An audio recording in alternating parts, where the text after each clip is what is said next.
ایک دفعہ موسیٰ علیہ السلام نے کہا یا اللہ میرا جنت کا ساتھی کون ہے؟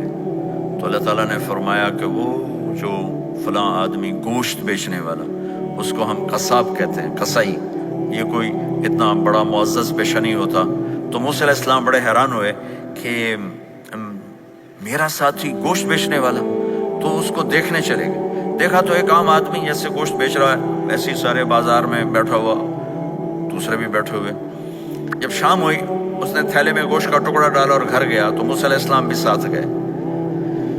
تو اس نے جا کر گوشت کو کاٹ کے ہانڈی میں چڑھایا، آٹا گوندنے لگا، آٹے کو رکھ دیا، پھر سالن تیار کیا، پھر روٹی تیار کی۔ ایک عورت بوڑھی یوں کر کے چارپائی پہ لیٹی ہوئی تھی، اس کو ہلایا جلایا، ماں جی اٹھ کے بیٹھ گئی۔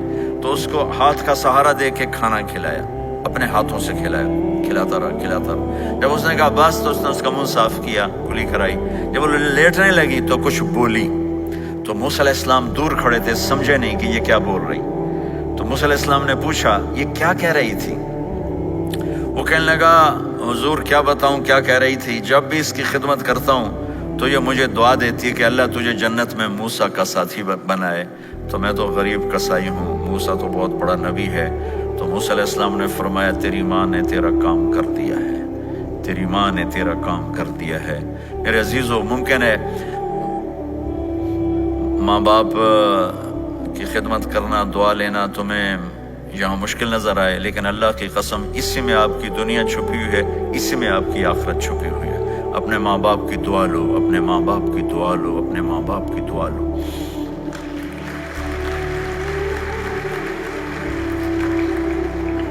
دوسرا رشتہ ہے یہاں خامند اور بیوی کا۔ پورے ویسٹ میں طلاقیں بہت زیادہ ہو گئی ہیں، بہت زیادہ طلاق کی ریشو بڑھ گئی ہے۔ یہ سب سے خوبصورت رشتہ ہے، سب سے عالی شان رشتہ ہے، اور اللہ کے نبی نے فرمایا سب سے بہترین انسان وہ ہے جو بیوی کے ساتھ اچھا سلوک کرتا ہو۔ اور آپ کو ایک عجب حدیث سناؤں، سب سے پہلے جو چیز قیامت کے دن میری نیکیوں اور برائیوں کو تولنے کے لیے جب اللہ ترازو لگائے گا تو سب سے پہلے جو چیز تولنے میں رکھی جائے گی وہ میرا بیوی کے ساتھ سلوک تولا جائے گا، اور بیوی کا خامند کے ساتھ سلوک تولا جائے گا۔ یہ وہ رشتہ ہے جس کو سب سے پہلے جنت میں بنیاد رکھی گئی۔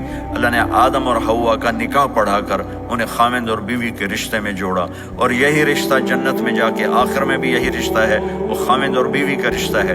میرے نبی نے 11 شادیاں کی، اللہ کی قسم صرف ہمیں زندگی سمجھانے کے لیے کی کہ گھر میں زندگی کیسے گزاری جاتی ہے۔ نماز کے لیے 1 لوٹا پانی چاہیے، 10 منٹ چاہیے، لیکن گھر میں اچھے اخلاق کے لیے بہت بڑا ظرف چاہیے۔ بیوی کے اخلاق و خامند کے لیے، خامند کے اخلاق و بیوی کے لیے۔ یہ اتنا خوبصورت رشتہ ہے، اتنا بنیادی رشتہ ہے کہ تمام رشتے اس کے سامنے چھوٹے پڑ جاتے ہیں۔ ہمارا عام طور پہ جوائنٹ فیملی سسٹم ہے، ہم اپنے اس رشتے کو بچائیں باقی رشتوں کی زیادتی سے۔ والدین سختی کریں تو اپنی بیوی کو بچاؤ، بیوی سختی کرے تو اپنے والدین کو بچاؤ، بیچ میں تم ایک ترازو کا کام کرو۔ ہم اپنے گھر کو خوبصورت بنانا چاہتے ہیں تو جو ڈالر سے نہیں خوبصورت ہوگا، یہ آپ کے اخلاق سے خوبصورت ہوگا۔ ایک میٹھا بول وہ بیوی کے دل کو خرید لیتا ہے، ایک میٹھا بول وہ خامند کے دل کو خرید لیتا ہے۔ ایسی اولاد کے ساتھ بھی وہ شدت اور سختی نہ ہو، بلکہ نرمی کا معاملہ ہو، پیار محبت کا معاملہ ہو۔ میرے نبی نے حسن حسین کے ساتھ 7 سال گزارے، آپ نے ایک نصیحت نہیں کی، ان کے ساتھ کھیلتے تھے، ان کو ٹائم دیتے تھے۔ اس طرح صفات منتقل ہوتی چلی گئیں۔ یہ چند چیزیں ہیں، ان کو کرتے کرتے دنیا سے چلے گئے تو دنیا بھی آپ کی ہے اور آخرت بھی آپ کی ہے۔ اور میں اپنی بات ختم کرنے سے پہلے اگر کسی سے لڑے ہوئے ہو تو صلح کر لینا اٹھ کے، اگر کسی سے بات چیت بند ہے تو صلح کر لینا۔